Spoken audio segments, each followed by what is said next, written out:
kind of. Okay, well, yeah, I mean, the order for Haven't grown up in freedom. budget committee Both. is December 15th, 2022. So that we're going to be talking about, do I have to get?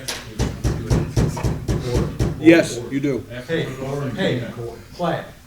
Tonight we're going to talk about agencies, in particular starting point and all the human services, also the water fund, and also the sewer fund. And Steve Johnson could ask you to lead us in the pledge of allegiance. I sure can, Mr. Chairman. I Pledge allegiance to the flag of the United States of America and to the republic for which it stands, one nation, under God, indivisible, with liberty and justice for all.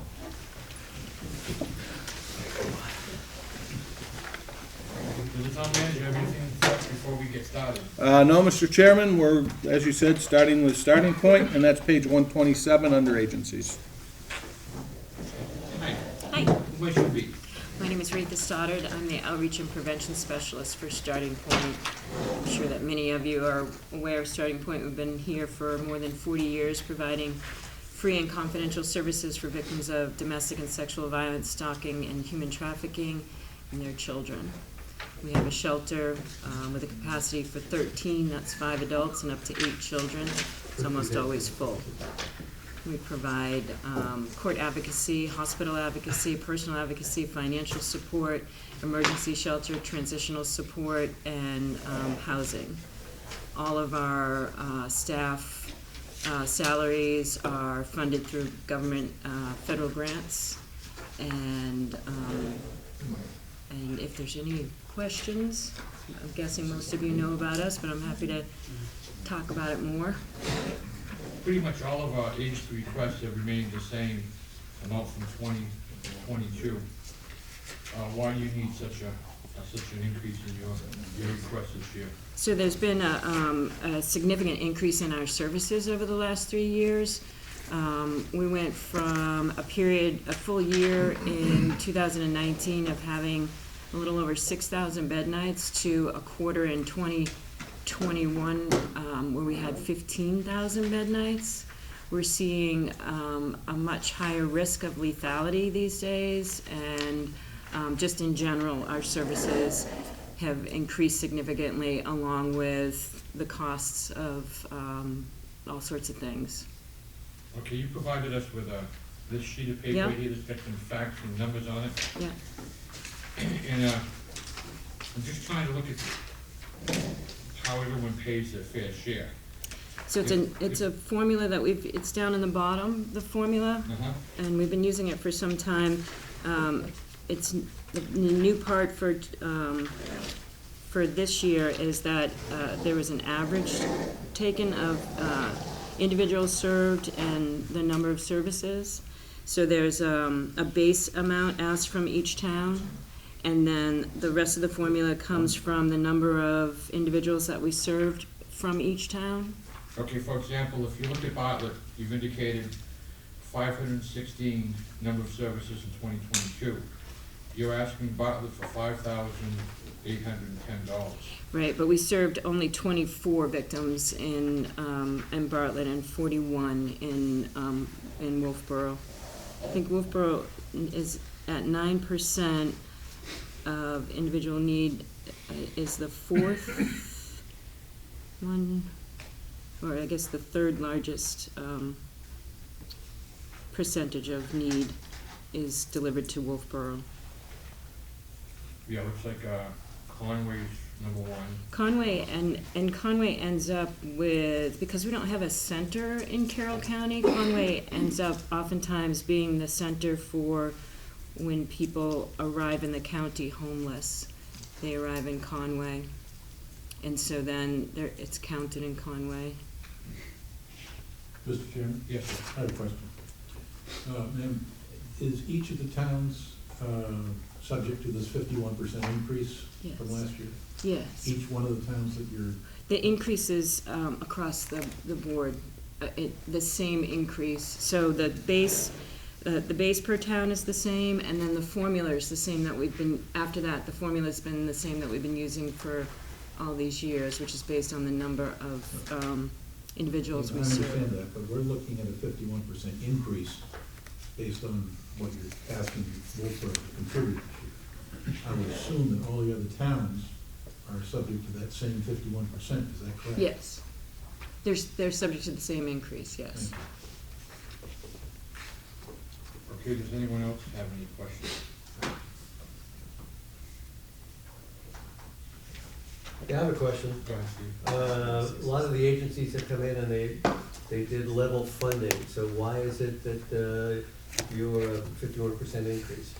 As I said, we're experiencing, I've been with the agency for the whole 40 years. My mom was one of the first advocates there, so I've been around watching for a long time. I've never seen a trend quite like this. Really? The lethality rate is up. I just spent the entire week in Jackson helping a community grieve the loss of a child who was murdered by a perpetrator. And we had a loss here in Wolfeboro about 15, 20 years ago, I think. And it seems to be increasing. The lethality rate is up. I haven't seen anything like it. I see what goes through the courts, and that's only a small percentage of what we deal with. Not all of our victims can go through the court system, and many of them are suffering and in very dangerous situations. And because of the housing situation, I'm seeing more and more homelessness for people who are working, victims who are working full-time and trying to make do. And so, like I said, we have a shelter, and we provide as much support as we can for transitional housing. There's not a lot of housing in the area to help people with, but I've not seen a trend like this in all the years I've been doing it. We're in trouble. So your shelter, over the years, I've always understood that you were helping victims of domestic and sexual violence, women that are in need of getting away from an abuser. Now you've expanded to homeless people? The people that we serve are homeless due to their victimization. Okay. So we serve people who have experienced domestic and sexual violence, and I guarantee if you look at your homeless population, probably anywhere from 85 to 90% of those people actually screen into our services. If you look at our partners who are dealing with substance abuse, probably 90% of those screen into our services. If you look at the population that's incarcerated, probably 90% of them screen into our services. People who are experiencing that sort of trauma, homelessness, addiction, incarceration have probably had some victimization in their past, and that's the work that we do. Do you think that the state of New Hampshire should have more facilities for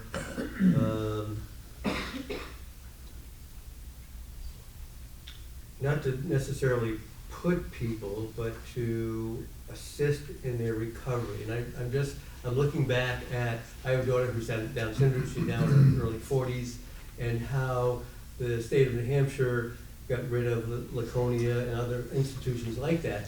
Is it time for New Hampshire to, as a state, to look at other facilities, not institutions, where people can be housed and helped and aided? I mean, yeah. So that's a question for a homeless outreach. Our work is with victims of domestic and sexual, who have experienced domestic and sexual violence, stalking, okay, and human trafficking, okay, which includes homelessness. Gotcha. Okay. And so, and I would say yes to that. It's out of my lane, but I would say that I can tell you that every county in the state of New Hampshire and throughout the country has an agency like Starting Point, and as a result, we are doing better work to protect people.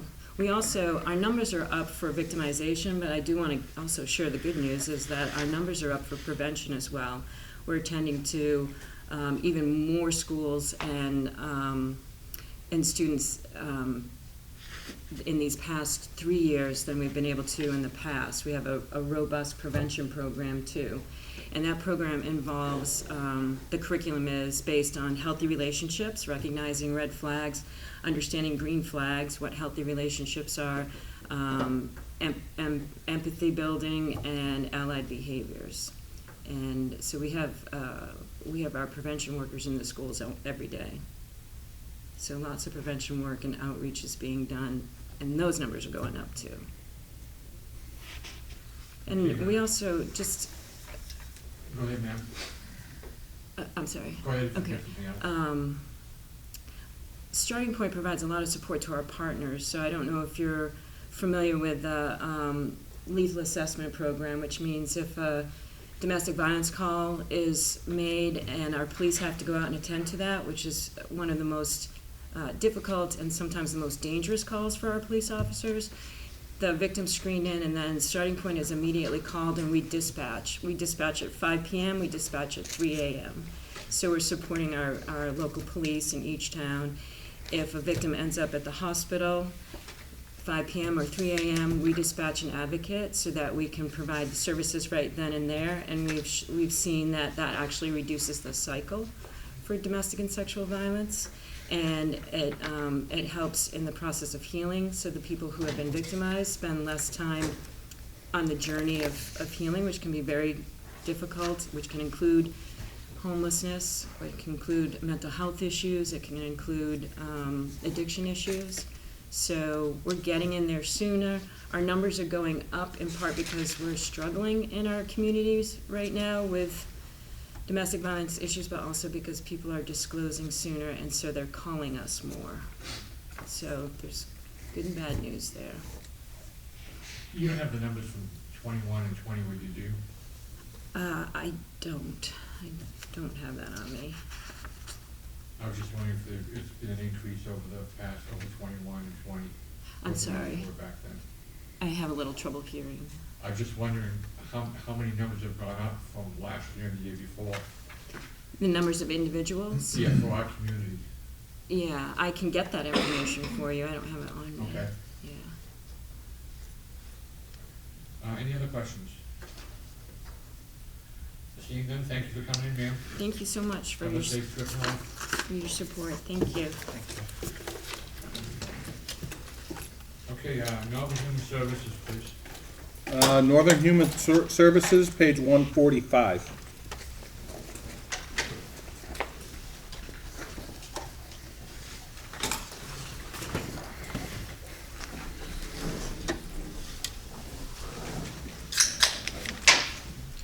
Hi, good evening. Thank you for allowing me to be present tonight.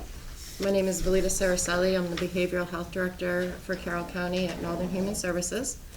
As many of you know, we are a nonprofit community mental health center, and we have an office right here in Wolfeboro on Bay Street. We offer a range of mental health services, such as emergency services, which now includes a mobile crisis unit. The mobile crisis unit has master level clinicians available on it 24/7. We also have a deployment team consisting of peer support specialists that get deployed Monday through Friday from 5 p.m. to midnight. We also provide outpatient therapy for adults and children. We do psychiatric care, case management, and we also have assertive community treatment, or our ACT program.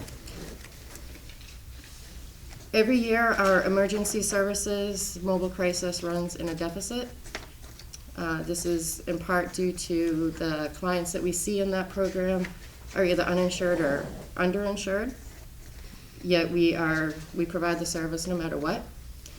We are mandated by the state to provide that service.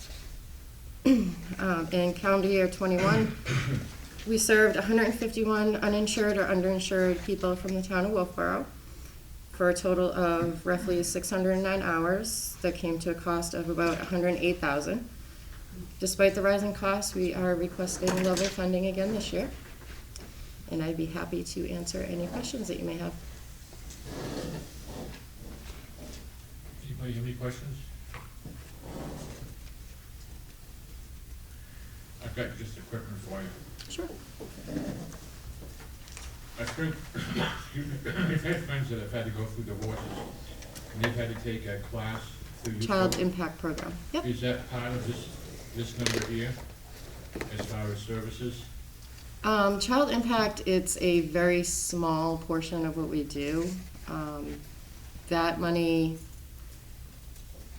that comes from, I'm not even actually sure. I'd have to get back to you on how we're paid for that service, who actually pays us for the services. Normally, we don't count that program in with everything else. Okay. Because it's like a state-run thing. It's a court mandated program, I should say. Okay, so the one, if I look at Wolfeboro, it says you serve 151 clients. That's strictly emergency type of things, or what is that? A lot of them are emergency type deals. They come into us through emergency services.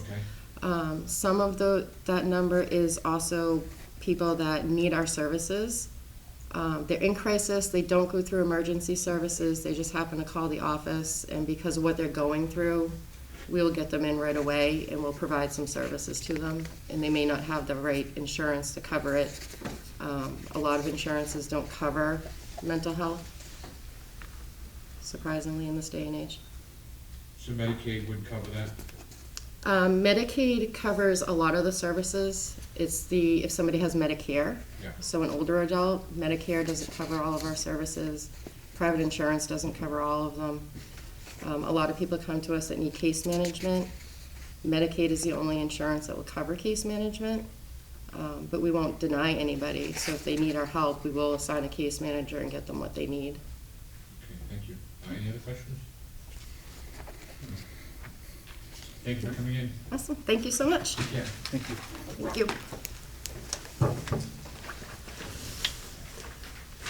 Okay, before we move out of agencies, got an email from Kara Bergeron of Captain. She's the development associate. You should have a copy of it there in your packet. Hey, John, Yes, sir. you just speak up a little bit, please. Okay. That's better, thank Better? you. All right. You should have an email from Tara Bergeron, who's the development associate from CASA, concerning our request. I responded today to it. I'll read you what I said. Find it.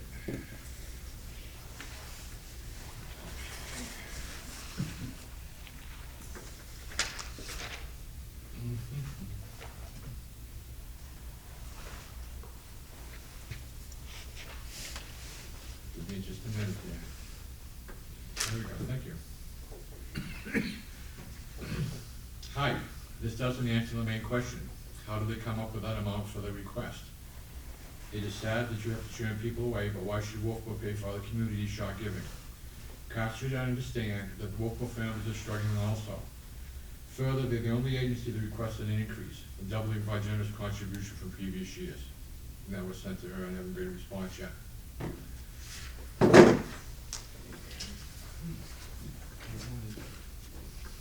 Hey, Leanne, Yes. did they give you any indication, or John, did they give you any indication that they are going to show up tomorrow? No, Okay, they were not asked to show up tomorrow. okay. Well, we did indicate to them that we were gonna revisit this, right? We did, and we Okay. asked her to, she didn't have the information, but she was gonna forward it Okay. to her supervisor, and then the information was gonna get forwarded back to us, and we didn't have a time frame at all. And this is what was received today. Okay, so they're doing on Tuesday, December 20th? I have not scheduled that because I was waiting to see if they were even going to respond, because they haven't actually in the past. It's on the new, Well, I put it on if we Okay. were going to revisit it due to I didn't wanna forget about it, okay, so I put it on myself. okay. I haven't asked her to come in yet. So, They asked for a raise, can we ask them to come in? I was, yeah, if you want, it's doubling their budget, so. I think from the email, they said they took care of, what was it, 7 children from the town of Wolfeboro. Well, I know it's only $1,000, but it's only fair to give them a shot to, we indicated to them that we were gonna revisit this, when they first came in. It's only fair to Okay, we'll offer have them them a come in. shot to come in. We'll have them come in on the, December 20th. Thank you. I'll email her.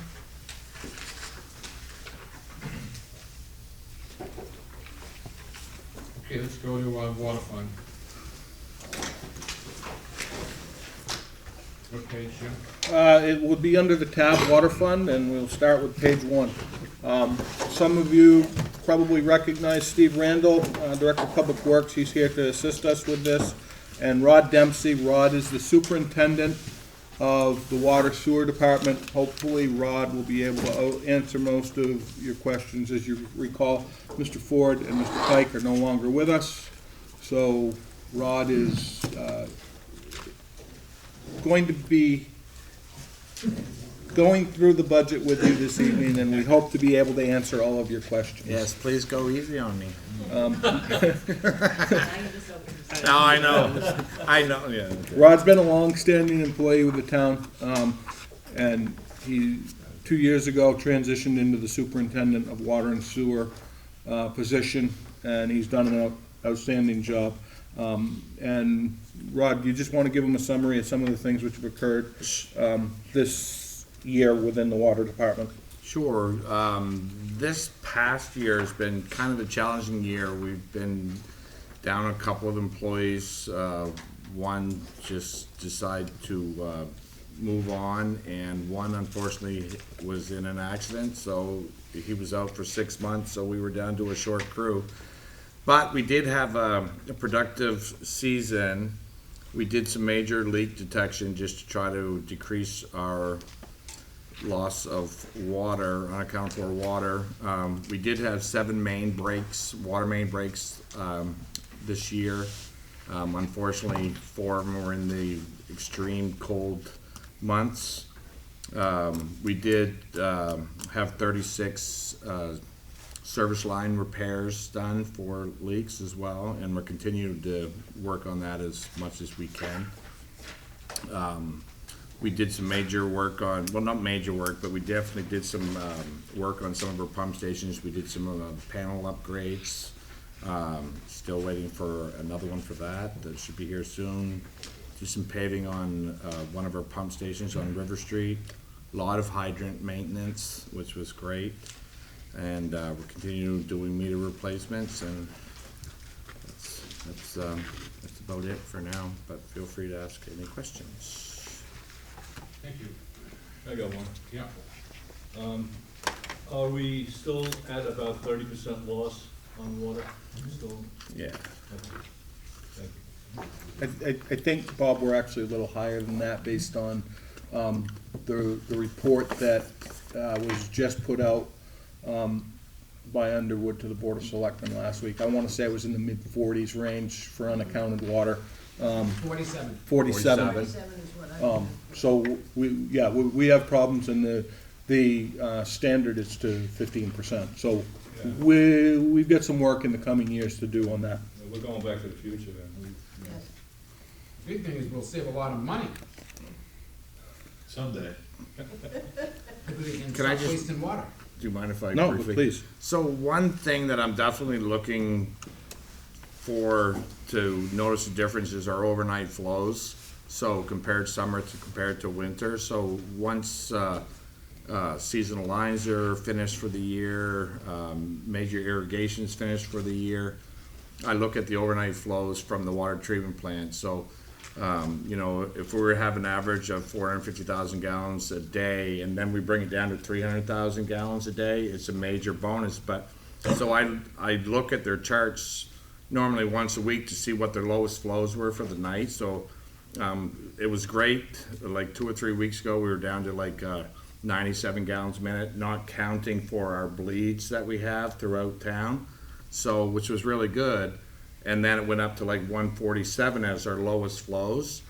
So then, fortunately, we found 3 leaks this week, which is great. So those would be repaired. It's just with vintage water lines and stuff, we're just continually, you know, trying to find. That's why leak detection was a major part of our projects this summer. Mr. Chairman, Yes, sir. I Yeah. have a question. Rod, Yes. where are you finding the leaks? Are they in the old pipes? Is that Yes. for all the Yeah. leaks? Or let's say the biggest proportion of the leaks? Well, unfortunately, a lot of people back in the day, when we're responsible from water main to shut off, they were responsible from shut off to their residents.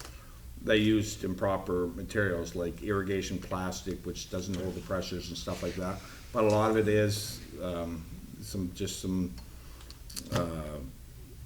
bad pipe, you know, it's, some iron pipe still underground, iron pipe fittings, you know, which we're trying to find. Right. It's pretty, So my guess is, knowing as little as I know about where the old pipes are, I'm guessing that probably the majority of it is between the cemetery on the top of the hill and Western Auto Body. yeah, we, but not from Western Auto Body, but I don't know how much you want me to get into this, but even if, so our goal now as a whole, when we replace a vintage water line, we don't only just want to replace the water main itself, we want to be able to replace from water main to house.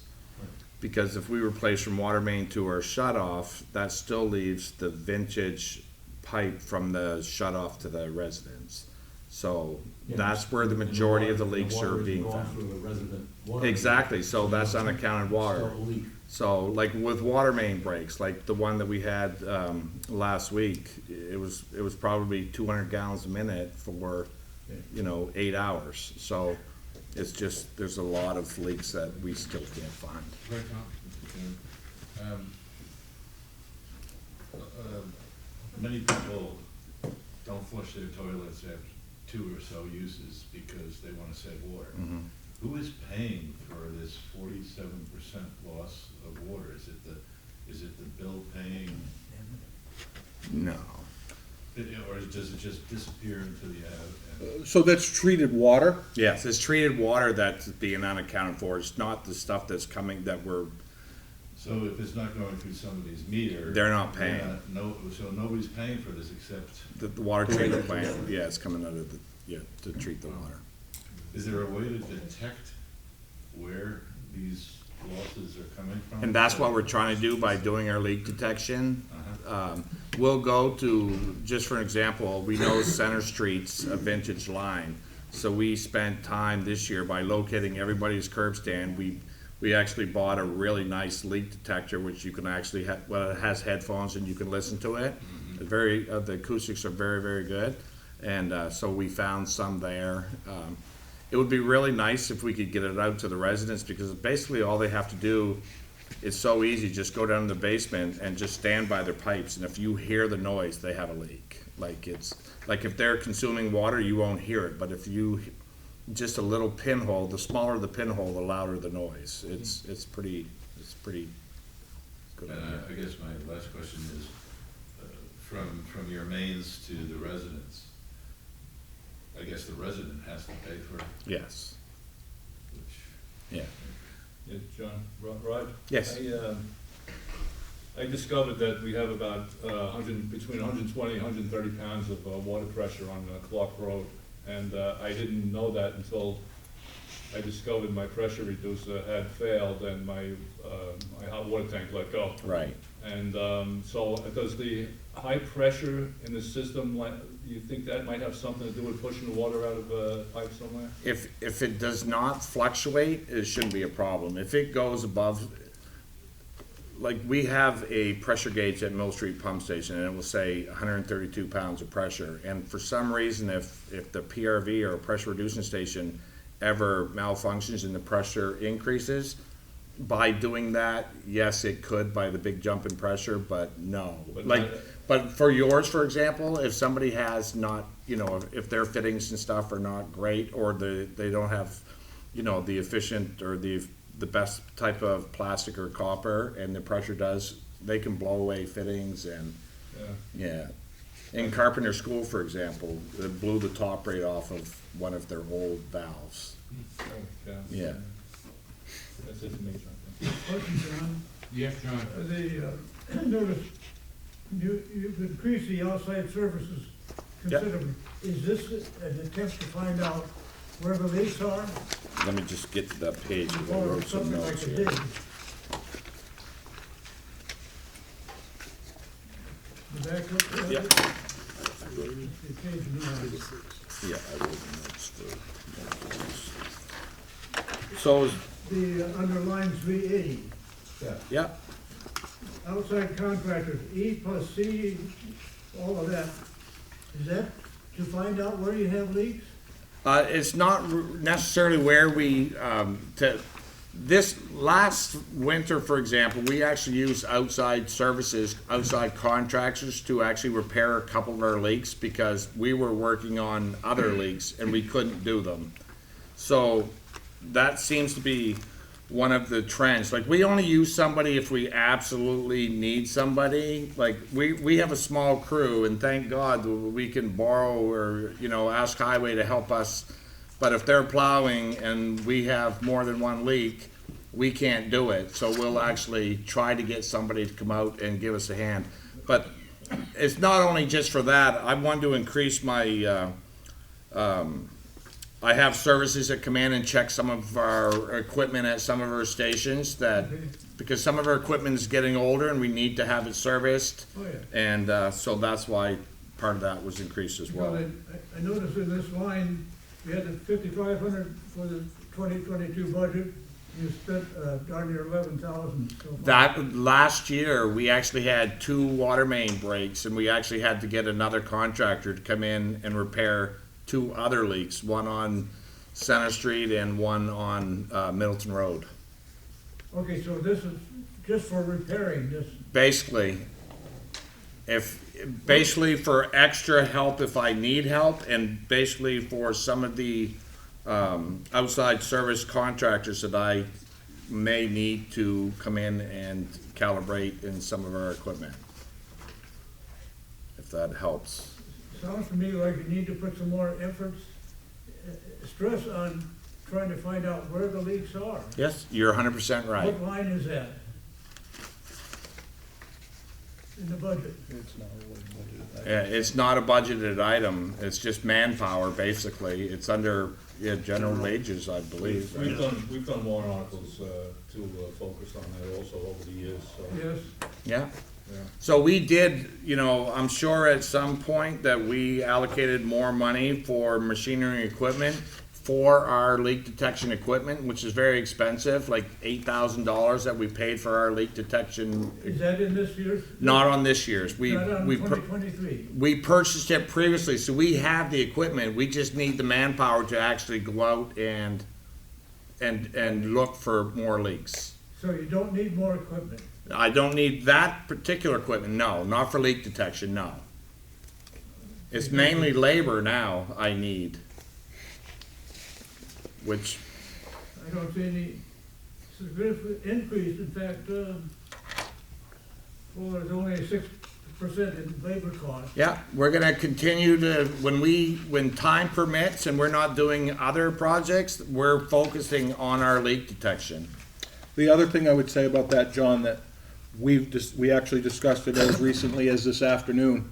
If you look at the manpower down through here, you'll see that there's really 3 people in the management line, or supervisory salaries. We anticipate Mr. Pike's position not being replaced with another manager. We anticipate replacing that with a laborer to give him the manpower he needs to be able to facilitate some of this work. Is that shown in this budget? It's not, so the labor line right now is maintained status quo to not basically confuse the waters more than we already have. So the hopes are that we get the new engineer on board. That new engineer will work directly with Rod, but we aren't gonna have that middle manager. That middle manager is gonna become a laborer. And that engineers is one that. Not in the budget. The number's in the budget It is. under supervisory salaries, but we'll change that. Well, it's right. Jim, can I ask The you a quick supervisor question? salaries are down 17%. Mm-hmm. Jim, can you look at the person whose salary is $35.54 on that page? Which page, John? Can you just give me a 14. 14? Now, according to, you have that down as 56,192, and just quick figuring, it's over 72,000.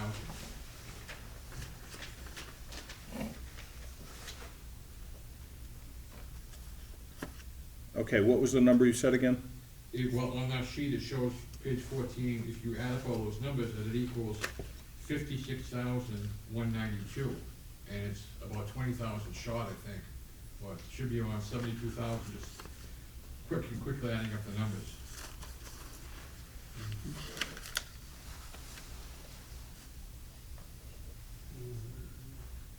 Yeah, it looks to me like you've got 1841 twice, which adds up to the next number, which is 36,962. It doesn't, yeah, to your point, John, it just doesn't add up right. Yeah. Something screwy.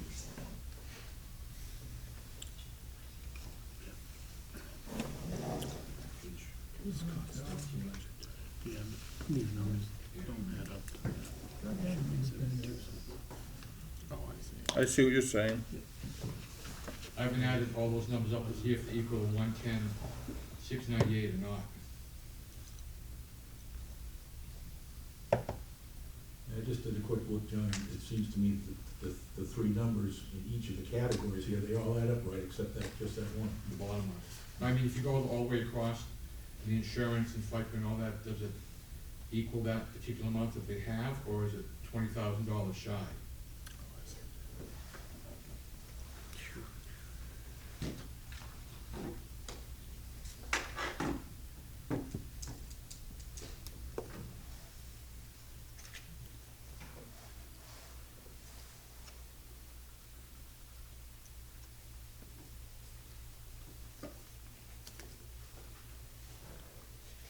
I think that 110 is wrong also.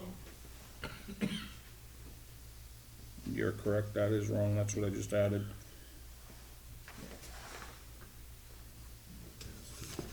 So, I'll just say this right off the top, can we make this a revisit? Because you are correct, there are some anomalies here. Oh, God.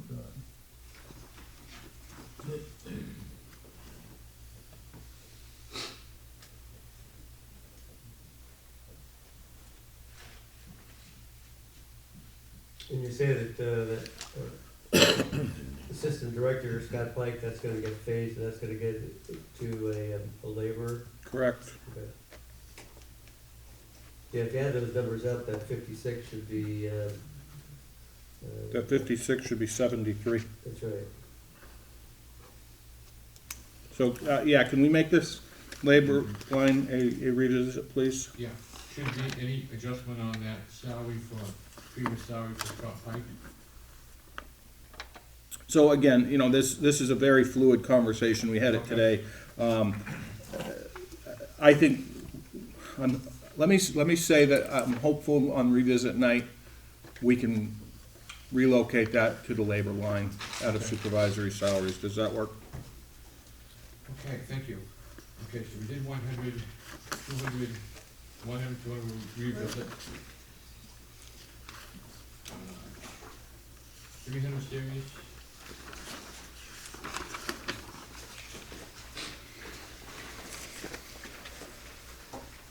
series.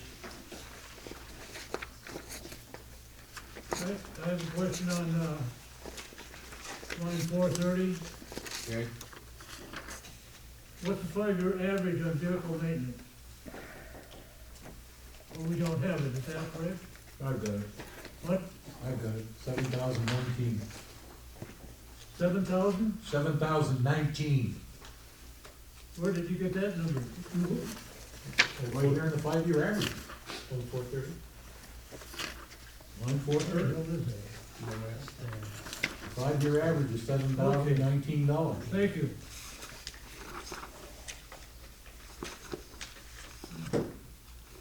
okay, we all set the 400? Move to the 500? Yes, sir.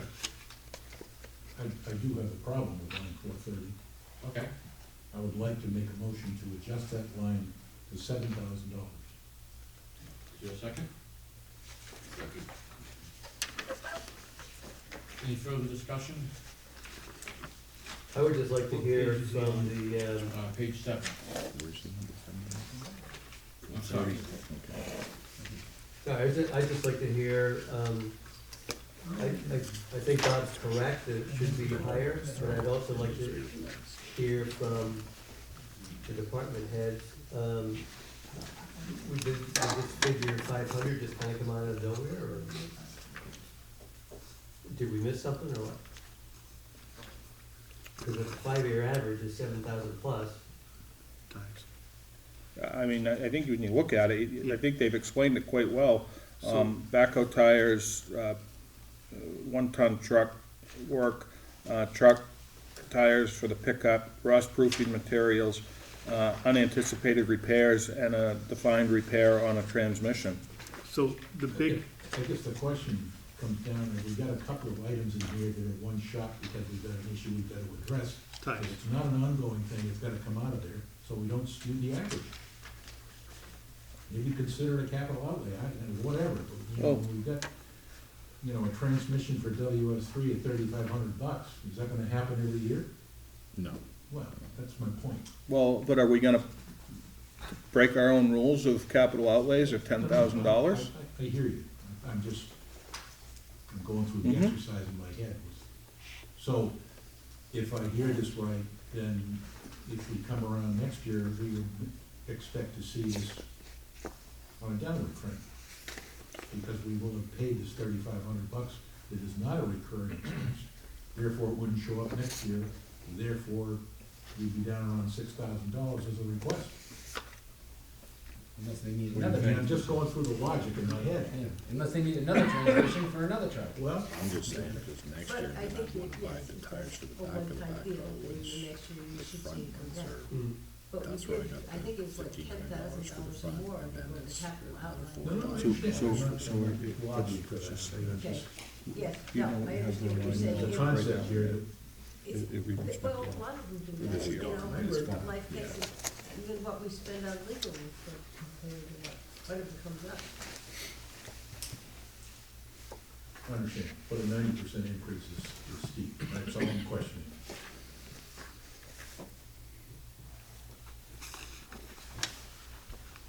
You recall what you used, you're over this year, is $9,563. What did you have that was extra over the 5,000, extra 4,500, you know, off the top of your head? I don't know off the top of my head. I know that we have done work to our backhoe and some work to one of our trucks. So I just wanna bring up, just even for next year, for example, so this year I wanted, would like to have $1,500 for tires for the backhoe. I said, so anyway, so I priced it out, so normally I don't buy all 4 tires for 1 year because the front seemed to be worse than the back, so this year I'd say I'd buy the 2 tires for the front, and then next year I'd buy the back 2, which are 4 times as much as the front. So I'd still be using, you know, $3,100 next year for the rear, so. And this is my first year that I've done this, so I understand that I have been over this year just for unforeseen circumstances or whatever, but, so that's why I included the $3,500 for the transmission, and because it's needed, I wasn't sure exactly where else to put it, so, sorry. Oh, I have to apologize. That happens a lot. Yeah, Okay, any further discussion? yes, John. Yes, sir. As we see, in the prior year, it was over 9,000, and I think the explanation on the explanation sheet justifies keeping it where it is, so I would not vote for this. Withdraw the motion. Is the second withdrawal also? Yes. Okay. We'll move on then. 400 series, 500 series.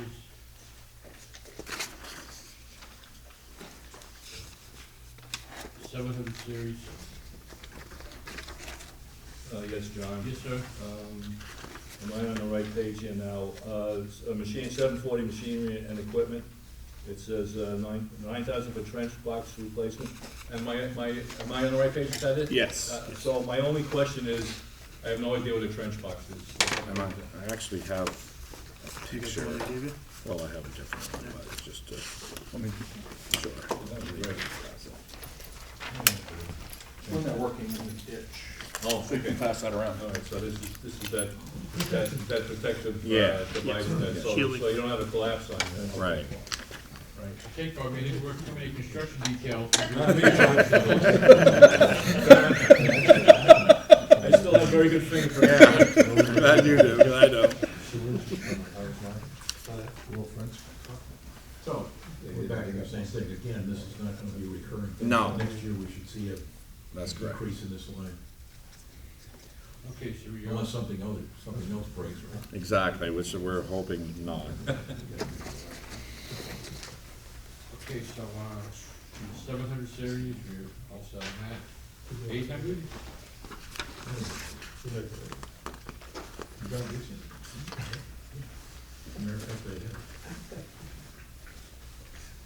Okay, that's it for, water fund. Page 15 would be water treatment.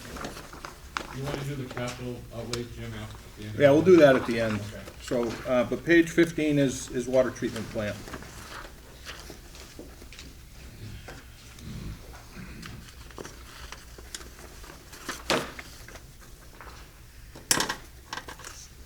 Okay, 100 series.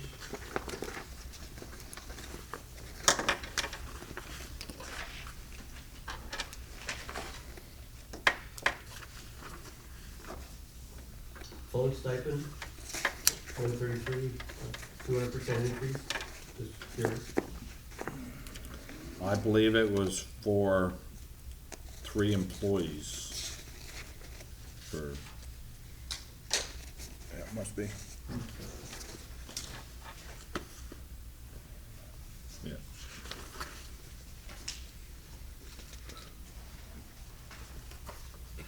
So one of the things that the department's done is, you know, you saw that the roster of staff, they're trying to get their staff to work better rotation so that this guy isn't on call 24/7, 365. He can take a weekend and go away once in a while.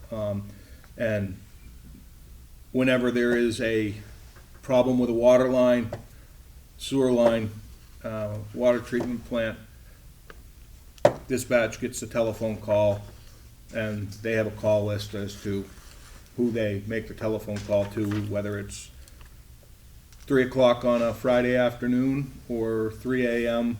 on a Sunday morning. So that's just part of utilizing the staff's phones as opposed to requiring them to carry pagers. So this supervisor's salary, who's that, is that gonna be the new person, or is that part of engineering, or who's that guy? So that would be Mr. Pike's salary. So that is, again, when we do that revisit, You'll address that? we'll revisit this Okay. number as well, and we will define that back to a laborer wage as opposed to a middle manager. Visiting supervisor salary? Supervisor? 200 series.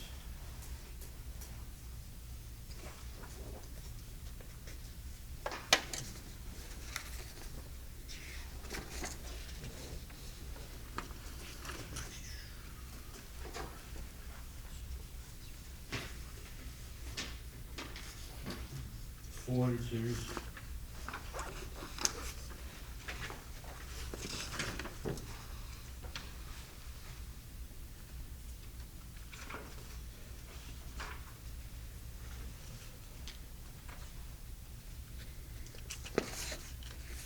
Series.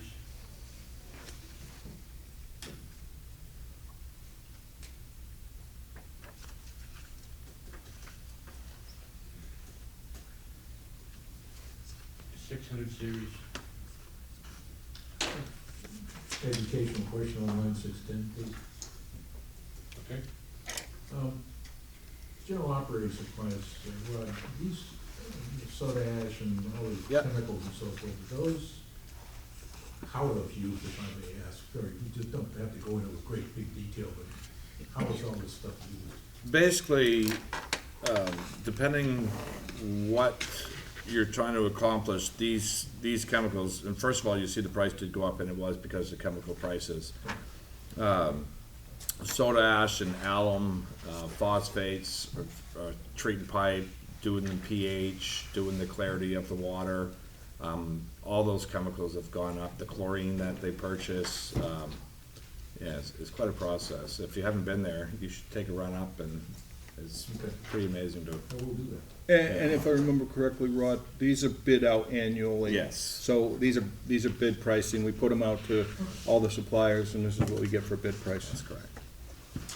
So they basically offer you supplies for the. Yes, for the treated water, yes. Sure. Yeah. Thanks. You're welcome. Jim, what was the common denominator for gasoline for everyone to use? You know off the top of your head?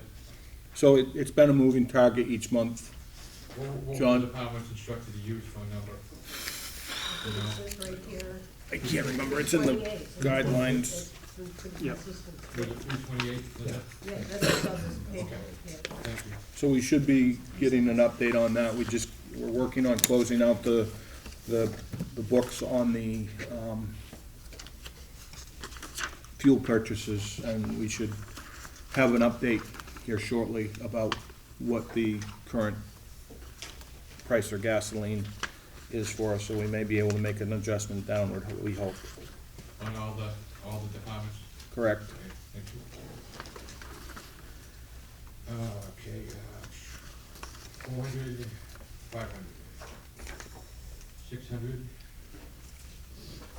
700, 800.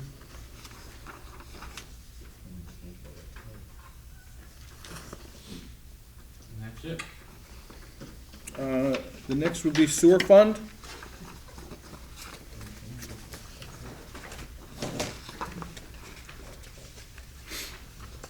I'm sure you guys are all fine with that, so we'll just move on.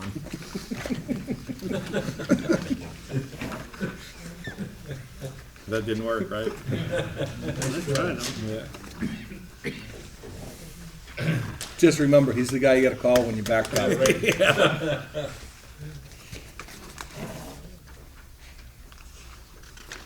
Hopefully no leakage. That's right.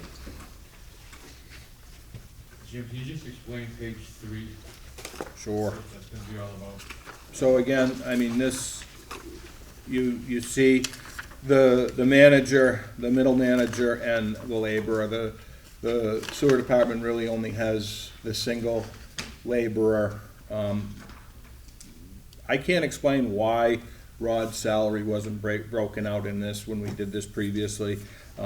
This is kinda how it came together, but you simply are seeing one laborer, a middle manager, and a manager based on the percentages which have been agreed upon previously. I would say going forward, you'll see that middle manager become that laborer position, shared between the agencies. And if you'd like to revisit that labor position, we can, that would make some sense. Is that in the supervisor salaries, hourly wages? Yep, Both? both.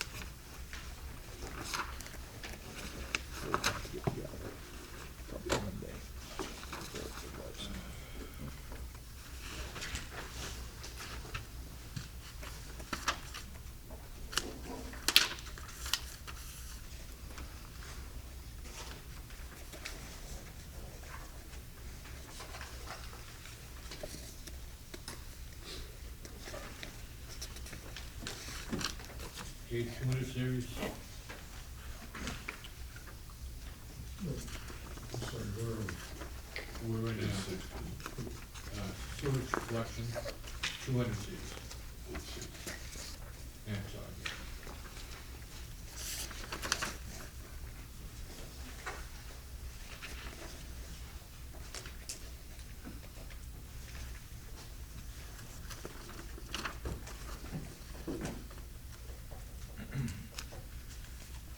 Series.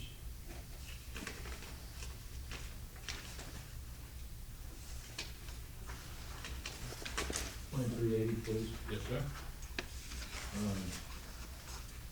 Just the one line on the bottom, outside contractors, additional vacuum services. Is that, It's so ironic, because I wrote that down, because I knew you were gonna ask me that question.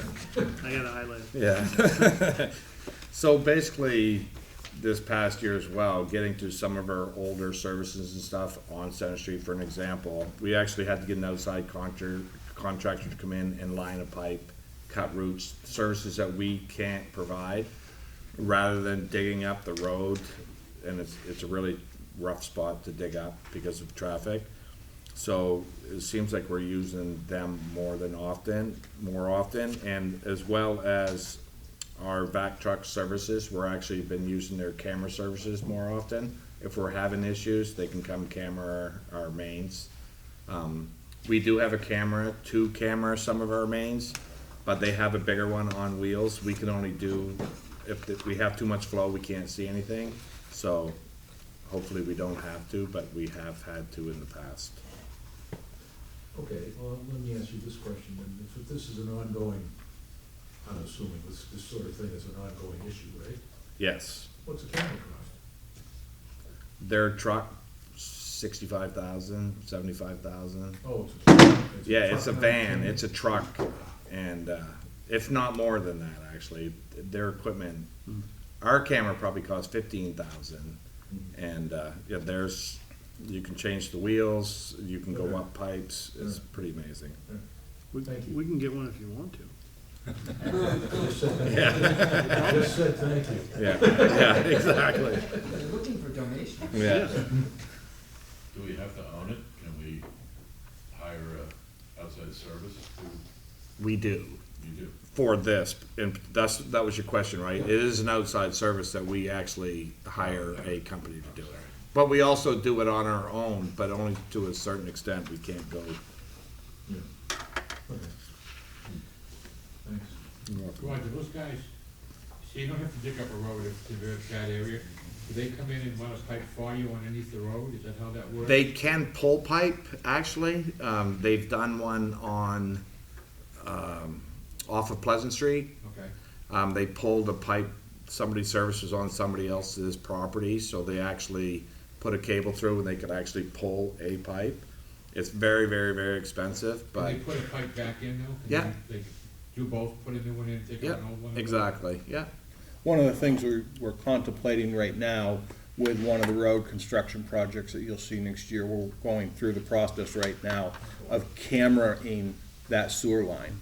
The reason we're cameraing that sewer line is it's 12 feet deep, and we're gonna make the determination if we have to dig up that complete sewer line for a replacement, or can we simply just line it and call it a day. We're hopeful that we're gonna be able to line it and call it a day, because it'll be a heck of a lot cheaper than digging up the road, but that's what that camera service is Push the pushing. pipe over the old stuff.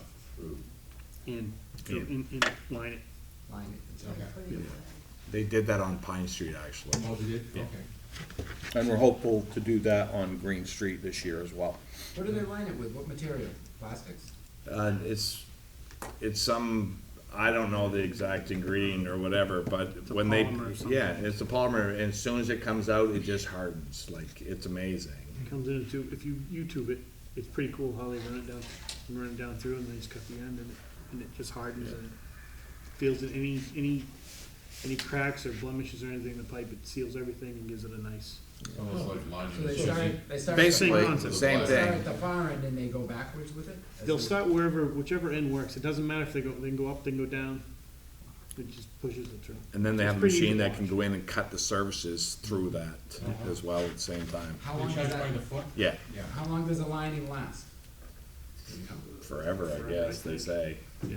But it's a lot cheaper than digging up and replacing. It's expensive. The bigger the project or the longer the pipe, the cheaper it is, but I guess the question is it basically the same material as the new lines you put in on Sewell Road, for example, way back when? Is it that sort of polymer?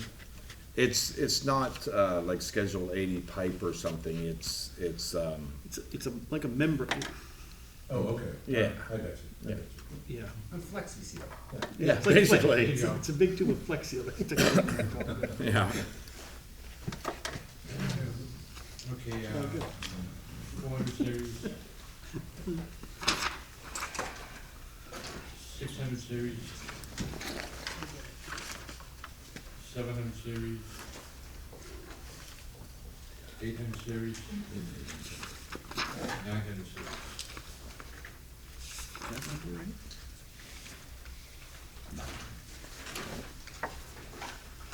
What next, Jim?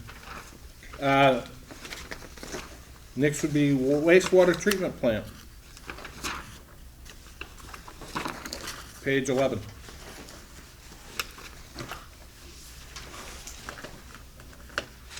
This is all by contract, the contract services is all signed by contract. Correct, so this is basically the contract operations for the wastewater treatment plant. How long is that good for? We're in year 2 of a 5-year contract. Okay. Does, I see the numbers are the same for 2022 and 2023. Is that gonna be consistent throughout the contract, do you know? That's pretty good. Let me get back to you, Bob, I can't remember. Okay, okay. It's a fair question. Yeah. Okay, 300, 400, 500, 600, 800, 900. That's it. So next you would want to go to page 13 of the capital outlay tab.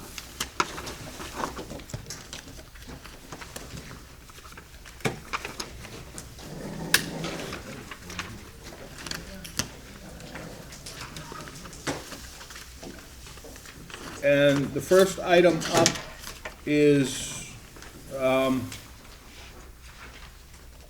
to provide a pickup truck for the primary operator of the water treatment plant. And the interesting thing about this is this will be an electric vehicle. It will not be a gas vehicle. So our operator is, and Rod will be able to tell you a lot better than I can, but they're subject to have to run around, do a lot of water testing, and we are light on vehicles in this department.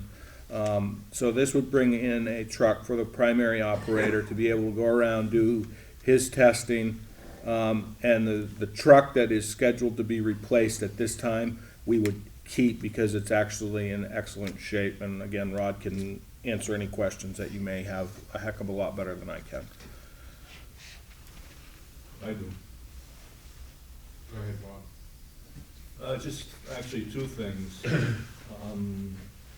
think a Ford F-150 goes for about 50 grand. 50 grand sounds a little reasonable for an electric pickup. And then the second point is, how long would it take to get an EV truck? It's so funny you ask, because Brian was just talking about that, what the delivery time would be. And we're not 100% sure. They figured they'd start building January. That's all I know. And Do you have a price on it yet? We do. Oh, you do have it, okay. So, 'Cause mine was gonna be 50,000, and I think it was up to somewhere between 62 and 67 now.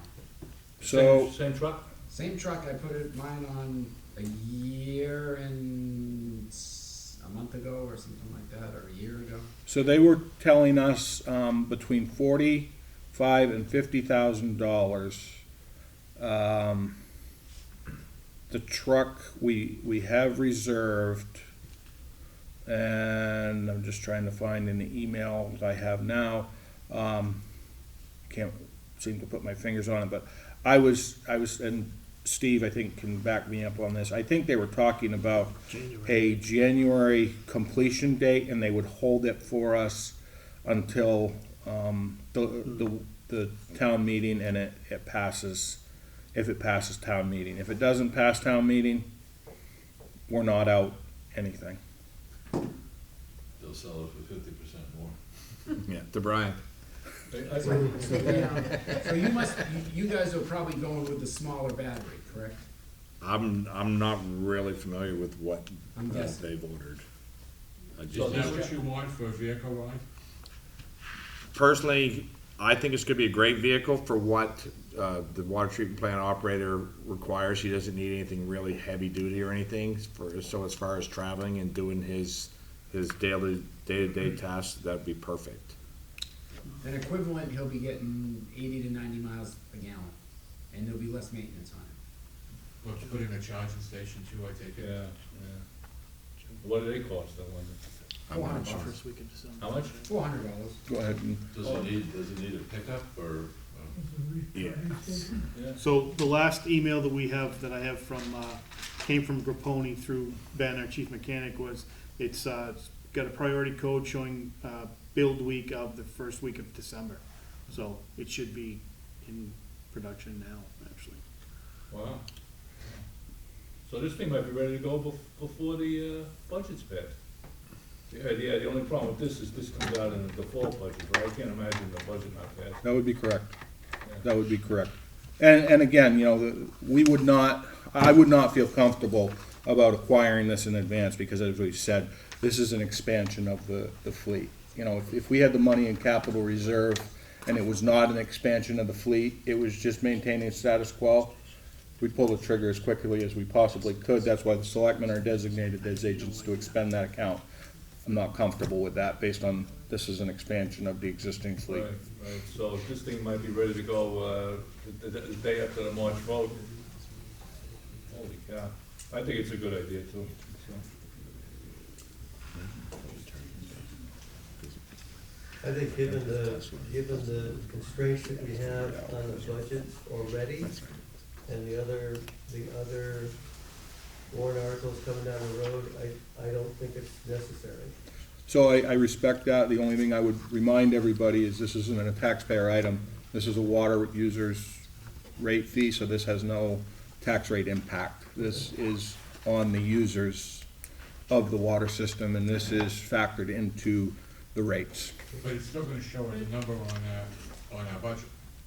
Mm-hmm. Is there any way of separating it, where we can show that this doesn't have? So I think it does that anyways. I think it shows, and Casey's working on she's sick this evening, but she's working on the default budget, the expenditures and the revenues. And this would essentially be shown as the water rate revenues that offset the costs of operation of the water, sewer, electric, all of those departments, those user fees. And John, when you look at it, we've divided out, the tax rate is on the general fund, and then these are enterprise funds, and they're listed down below. Separately? Okay. So it'll be easy for them to realize, and if you explain it, that the tax rate is on that general fund. Okay, thank you so much. Is this what's the source of funding on the capital outlay sheet says user fees and charges as the funding source, so. Okay, other questions on that? Yeah, just a question, is this for Russell? No, this is for Josh Thomas. And we went with electric as opposed to gas because? I think they just want to try something different and, You or? not me. That's higher above than me. I think the previous, gentleman. It's submitted by Scott Clay and the department head, Dave Ford, who's no longer with us. And I'm just wondering if the gas powered is, say, 20,000 less. It's not. I don't think you can, I don't think you can find something 20,000 less, No. but. I actually think 50 is a pretty good number for that. I do too. So we just replaced a truck, and we utilized, I don't know, was it ARPA funds or was it capital reserve funds? I don't recall, but, the quote on that purchase was, 45,000. And they're telling us 45 to 50, so. And also, your operations cost goes way down with the EV, especially in Wolfeboro Electric. With gasoline, you might be spending $100 to $150 a month, depending on how many miles they put on it.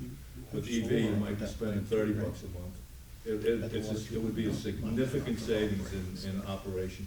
Because gasoline, might drop a little bit, but never that much.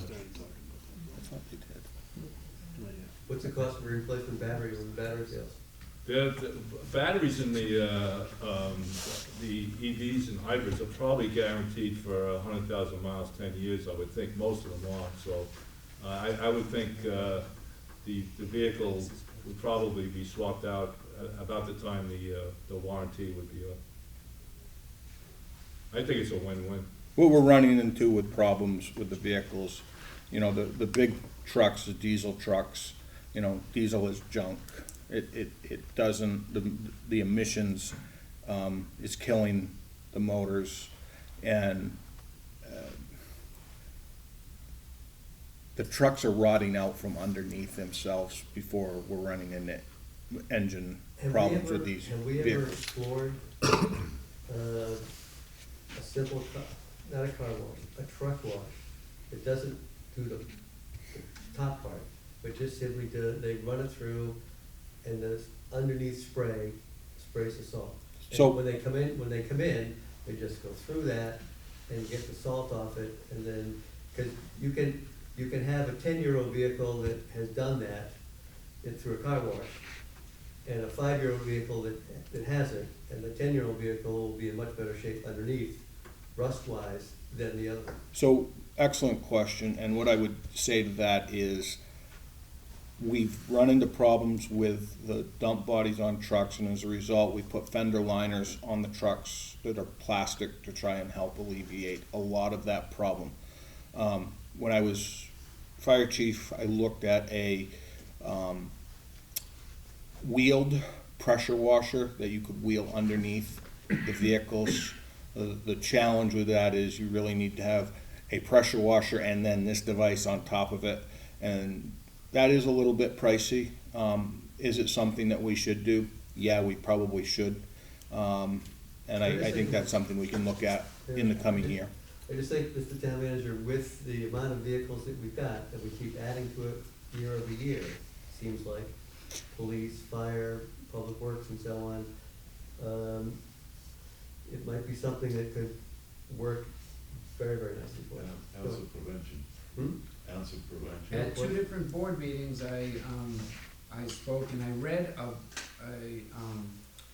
a case in Wisconsin where they actually built next to their fire station a standalone building that was made just for the purpose of washing their vehicles. So that everybody from the Department of Public Works to the fire to the police could pull through the heated building, do a quick wash, rinse of their vehicles, and pull out through the back.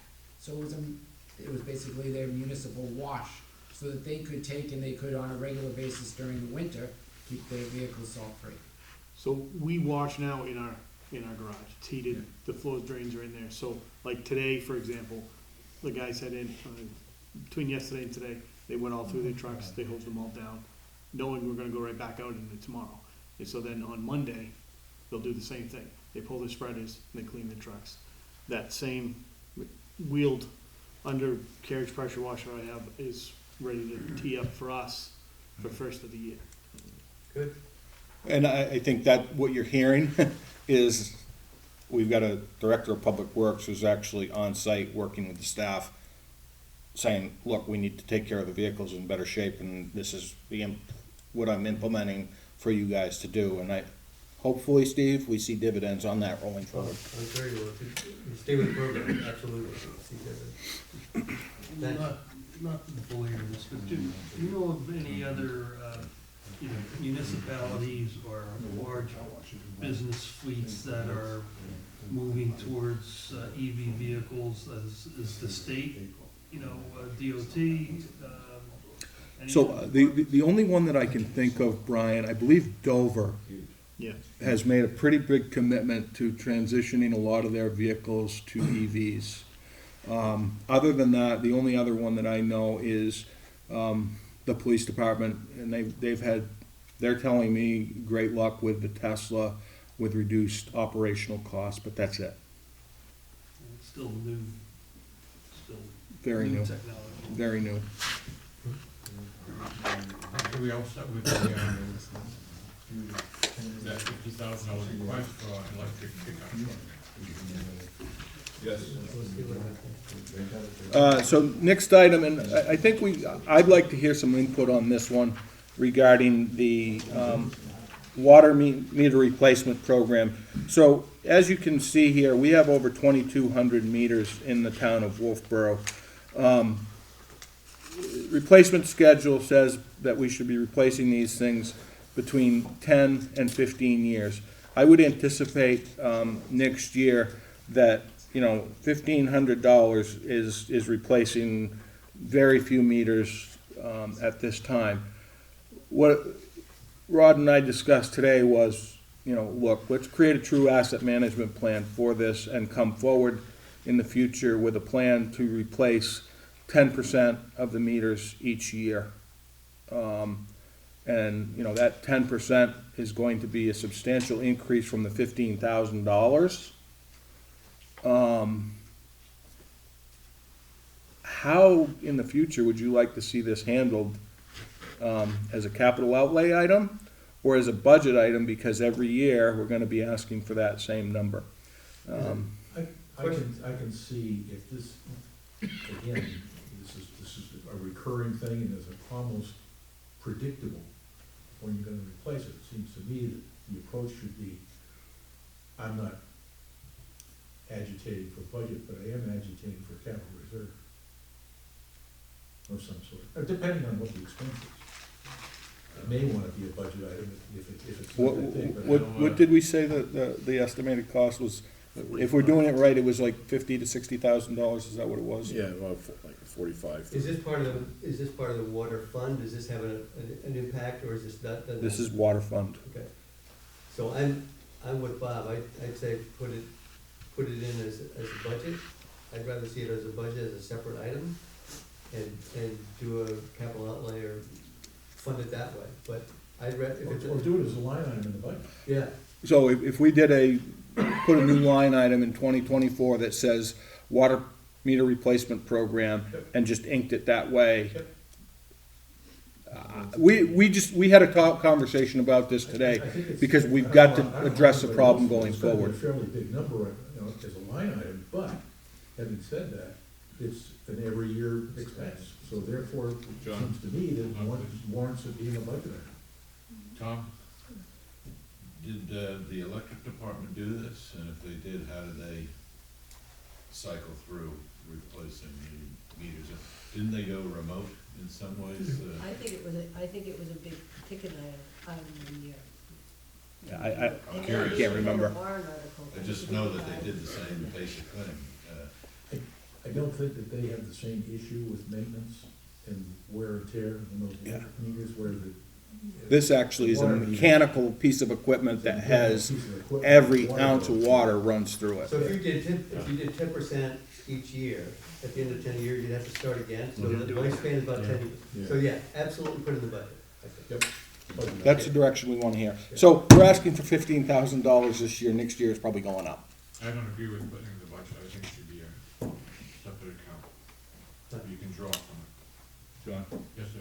I'm sorry, Bob. That's okay. So the first year Dave Ford requested this, he requested 200 meters. And we dropped it to 100 meters. Is it 100? 15,000?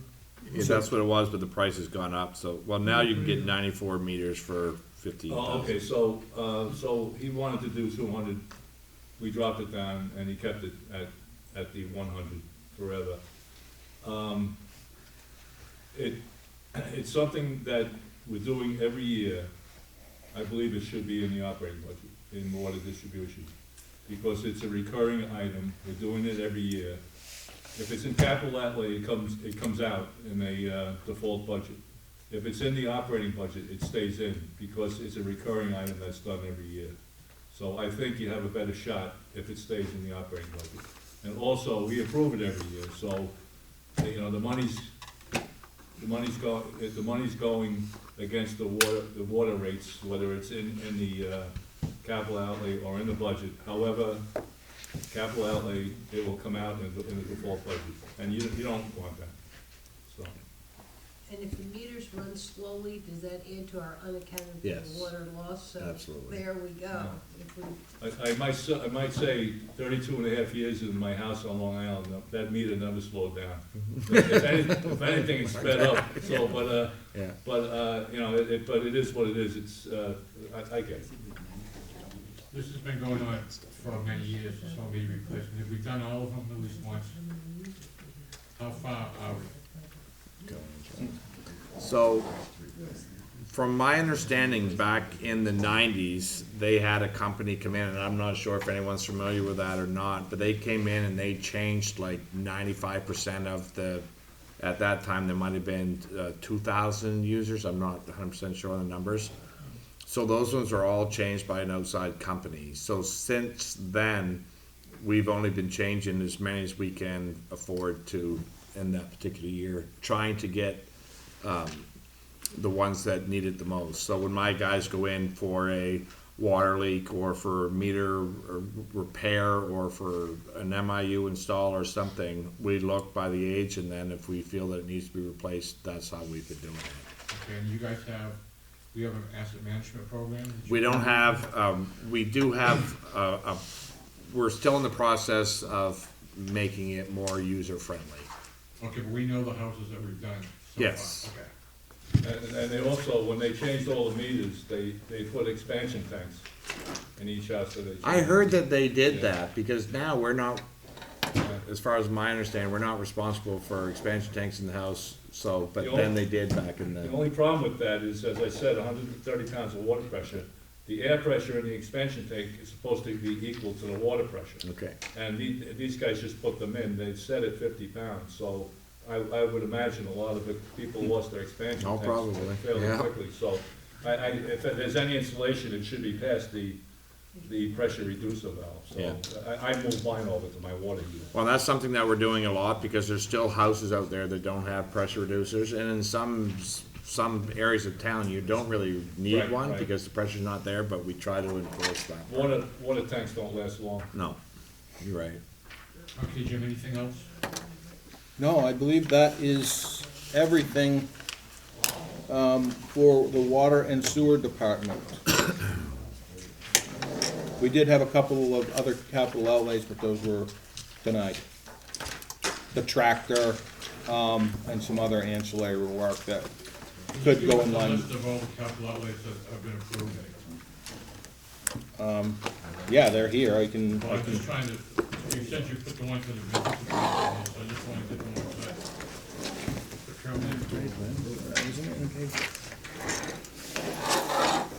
So, under summaries, in your book, page 1, you have under that tab, capital outlay 2023, and the requests associated with those capital outlays and which fund they would be associated with. Right in the front of your book.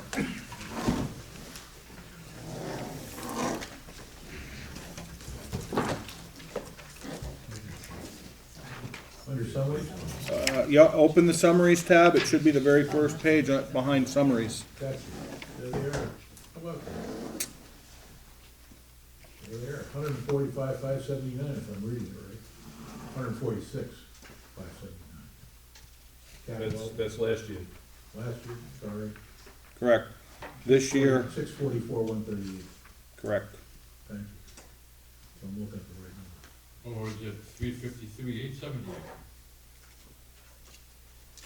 I think the total was 644 for everything, and it's looking approved. Yeah, so the department's budget request was 644,138. I made some reductions. Board of Selectmen made some reductions, and you're looking at a number of $353,878. 50 of which is an EV.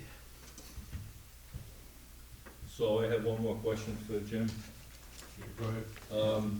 Jim, you and Rod, you mentioned that you wanted to raise the number of water meters that are swapped out every year. Can you give us an idea of How many you wanna go up to? 220, right? 220. Yeah. 200, you said? Yeah. 220. In that 200 to 220 ballpark. Okay, so we're going up to 30,000 plus then. in that. So people, yeah, it'd be like 45,000 for 200, yeah. So, and the conversation was as well today, you know, if we do this, what's that impact going to be on your staff to be able to rotate those out? Because, let's face it, that's a significant yeah. increase in work. But he feels that, you know, to give you an example, this time of year, his staff has a capacity to be able to do a lot of that work, to, you know, hopefully get better accounting of our water usage, Right. and have a plan in place that kinda levels out any spikes of expenses. So can our water fund, put up with that? They, okay. Good. Okay, is that going to be in the capital outlay or is it going to be in the water fund? So, I mean, we will talk about that going forward next year, and I'd love to be able to have a more conversation about that when we open up the 2024 budget cycle to say, how do you want this? Do you want it in the budget, or do you want it as a capital outlay? Well, you said you're going to discuss it as we go along next year. Yeah, I mean, I've got some input from people tonight on it, but we will, before we make that final decision, you know, you usually meet in July to talk about the upcoming year. I think that would be a good agenda item in that July meeting. 2023 is going to be in capital outlay. It's gonna remain right where it is. 15,000. Okay, does anyone, Jim, have anything else?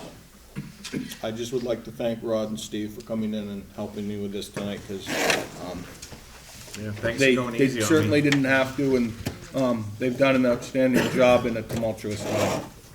Okay, we've got one thing here about the issues for Brewster Building, miscellaneous repairs and missing costs. Is that something you can handle, or? Yeah, if you wanna revisit it tonight, I would rather not, because honestly, I haven't had a chance to review it. I know Tavis had put together his backup information to get off to you. If you wanna take a couple nights to review it, or if you wanna, No, it's fine, Jim, I wanna give you an opportunity to bring everything up to speed. He can come back on the schedule for the 20th, but these were questions that Rob Loman, Bob Loman. I think he as well has a meeting that night, is what he told me. On his stuff and see if it comes up to May that not have to number do that. that he had in his budget, and if it comes close, then I'm happy. Okay. I just wanted definition. Infantry's on it without him. Okay. So does anyone have anything else? Anything from the selectmen's representative? He's asking you whether you have anything to say. No. Still waiting for those, Kidding. still waiting for those Christmas presents, Brian, In my ear. everybody? No. No, okay. No Christmas presents, Brian, this year? No, not yet. Oh, you didn't bring it. Not yet. Yeah, Christmas isn't here yet. well, it's close, it's close. Jim, we can get chocolates from you this year also, or? Yeah. Sure. Okay, did anybody have anything else? An M&M each. Did anybody cash in on any of those scratch-offs? No. Me neither. I make sure I buy the ones that don't win. Okay, so next meeting will gave be, us scratch-offs last year? next Monday, December 19th, and it's gonna be, finish up the agencies, municipal electric fund, and some consideration of the minutes. We've got a meeting on the 20th, and then after that, we're gonna be sliding into after Christmas. So we'll see everyone next Monday if we don't have anything else. Can I get a motion to adjourn? So moved. Second? Second. All those in favor, say aye. Aye. Very good, thank you.